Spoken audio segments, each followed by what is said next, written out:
Chase Morlock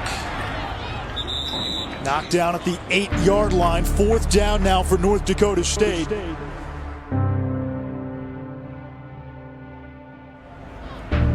David Jones, the deep man for Richmond, waiting at his own 40. Line drive kick. Takes a bounce. Jones from his 42 stumbles and is tackled right there.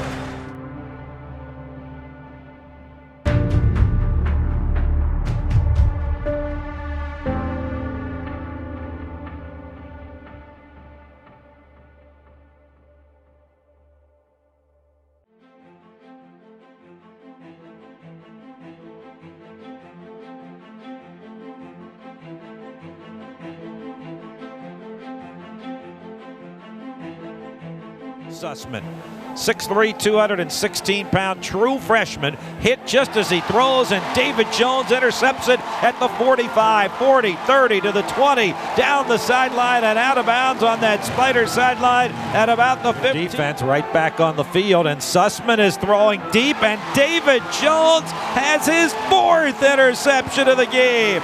This one in traffic at the 22-yard line. Spider 20. Cluley on 1st down, looks to throw over the middle. It's knocked down and intercepted. David Jones with the interception.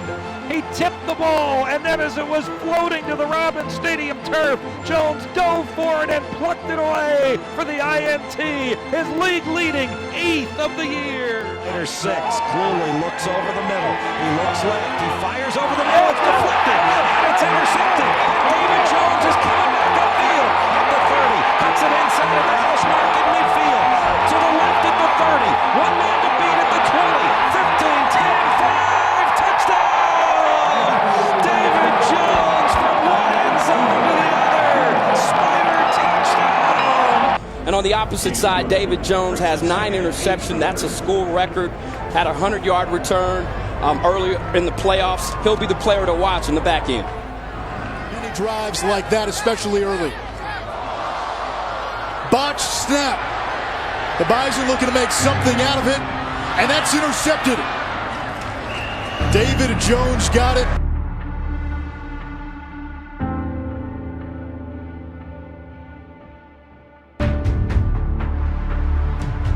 David Jones, the deep man for Richmond, waiting at his own 40. Line drive kick. Takes a bounce. Jones from his 42 stumbles and is tackled right there. I felt like I had a chance, make one person miss, and I can find some room. So when I caught it, and if you were watching, I slipped, and as soon as he hit me, I knew something was wrong.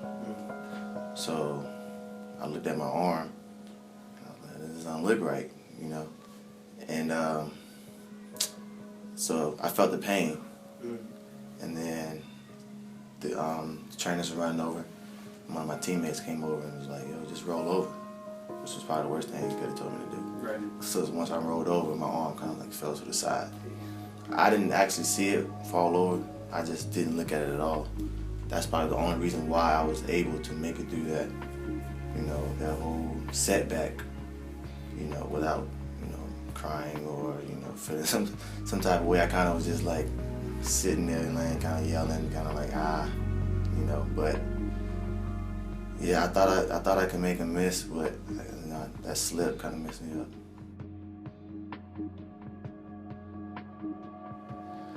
Well, it was kind of painful. I mean, he is such a valuable person in our program, and I think a lot of times we recognize, the player and maybe what the player does, but I really believe that David is and has been a very valuable person in our program. So when he got hurt in that moment, and again, it took me a few minutes to figure out what was injured. I knew that he was in significant pain, and I knew that it wasn't good. But it took me a couple minutes to figure out exactly what had happened. So it did deflate us a bit, and did feel for David, and our guys certainly had rallied around him in that moment. So this is, a forearm right here. And what happened to him was, he had his hand planted on the ground. He was returning a punt. Another player hit him with their helmet, and basically his hand was stuck in the ground, and the force went through these two bones, and these two bones cracked. So, what he had was what's called a displaced fracture. So you could break these bones, and they could stay in line, or you could break these bones and then they shift. So you could see by his forearm that these bones were broken and then they were no longer lined up. So we call that a displaced fracture. So our biggest concern is that make sure that he has good circulation into the hand. A displaced fracture could injure the nerves or the blood vessels going into the hand. So we kind of check those things and make sure that he had good blood flow so that we know that while it's an emergency, whether it's an immediate medical emergency, needs to be referred to the hospital, or whether we could immobilize it there on site and then travel back to Richmond before we get that finalized definitive care. You can see what David Jones means to this Richmond team. The entire squad coming out to the 40-yard line as Jones gets carted off. This is a young man who was named a captain in December. 9 interceptions, tied for most in the FCS. That was a special moment, for me, because I didn't know, especially for my teammates, I didn't know I made that much of an impact to my team. And just looking back on that, I'm kind of blessed to be in this position that I am now, despite, the injury. And then North Dakota fans were great. They were, wasn't rude, wasn't, pretty positive about the whole situation. And that also helped me through this whole process as well. But I think we've probably had about the best possible outcome that we could have hoped for in terms of the recovery and the timeline. And though he's not doing everything this spring, he's certainly doing enough to be out there and to be actively involved in participating in practice. So I think he'll be right back on point when we come back in August for camp.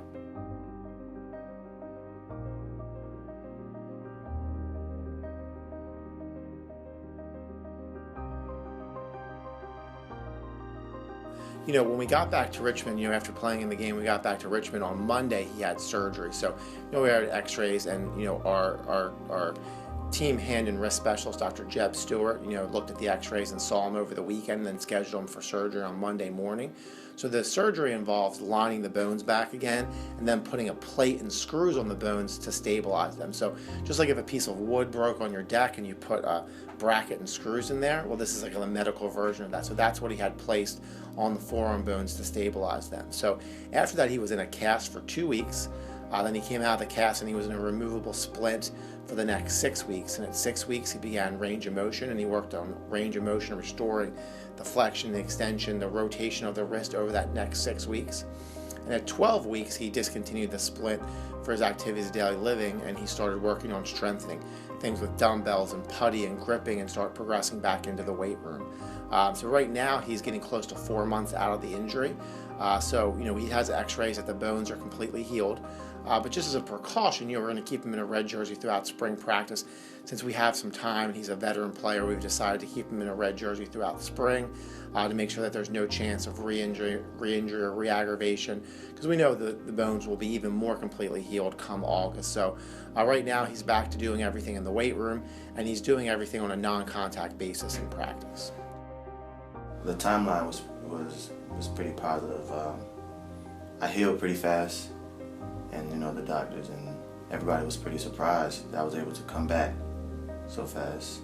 I was surprised myself. I thought I would be out all winter, all spring, but I was able to participate in the coaching station this spring and do all the workouts, running, and now I'm back here practicing, just non-contact. And he takes that to heart. He's a humble person, a humble young man, and I think it's through this humility that he's able to lead by example. So it's he's the same guy every day, and I think he's a great role model for the younger kids, because he is the same guy every day. He comes to work every day. He's got a good attitude every day.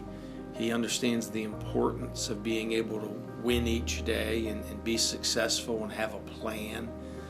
So I think as a leader and as a role model, his role is growing, as he continues to establish himself here in our program. I'm not the vocal type. I kind of lead by example. So the fact that people notice that, I lead by example is a good thing for me. And sometimes I wish I was a little bit more vocal, but that's just not really who I am. And I'm going to continue to lead by example and, do the right things on and off the field.